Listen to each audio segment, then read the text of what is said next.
వికారాబాద్ జిల్లా బషీరాబాద్ మండలం కేంద్రంలోని అంబేద్కర్ కూడలి వద్ద భారతదేశ తొలి మహిళా ఉపాధ్యాయురాలు ప్రముఖ సంఘ సేవకురాలు క్రాంతి జ్యోతి శ్రీమతి సావిత్రిబాయి పూలే జయంతిని కాంగ్రెస్ పార్టీ మండల అధ్యక్షులు శంకరప్ప ఘనంగా నిర్వహించారు. సావిత్రిబాయి చిత్రపటానికి పూలమాలలు వేశారు. ఈ సందర్భంగా శంకరప్ప మాట్లాడుతూ సావిత్రిబాయి పూలేను ప్రతి ఒక్కరూ ఆదర్శంగా తీసుకోవాలని తెలిపారు.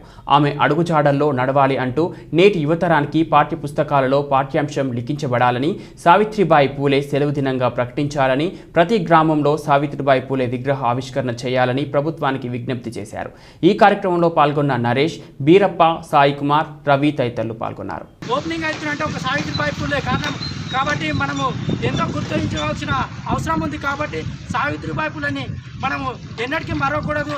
కాబట్టి మా డిమాండ్ ఏం చేస్తున్నామంటే, మేము ఒకటి వేదికమైన ఒక డిమాండ్ కోరుతున్నాం. మేమేమంటే సావిత్రిబాయి పూలని ఈ తరం కానీ ఈ నేటి తర పిల్లలకు కానీ పాఠ్యాంశాలలో కానీ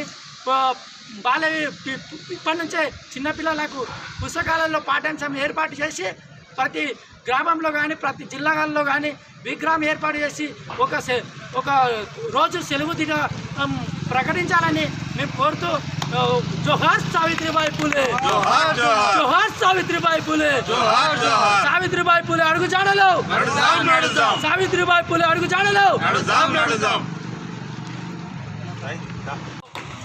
190వ సావిత్రిబాయి పూలే జయంతి ఘన నివాళులు తెలియజేస్తూ, ఈరోజు ఇక్కడికి వచ్చిన అందరికీ ప్రత్యేక ధన్యవాదాలు తెలియజేస్తూ, ఈరోజు మనము ఎంతో కొంత మహిళలు విద్యాపరంగా కానీ ఆర్థికంగా కానీ ఏదో విధంగా అభివృద్ధి చెందుతున్నారంటే ఒక ముఖ్య కారణం అంటే సావిత్రిబాయి పూలే.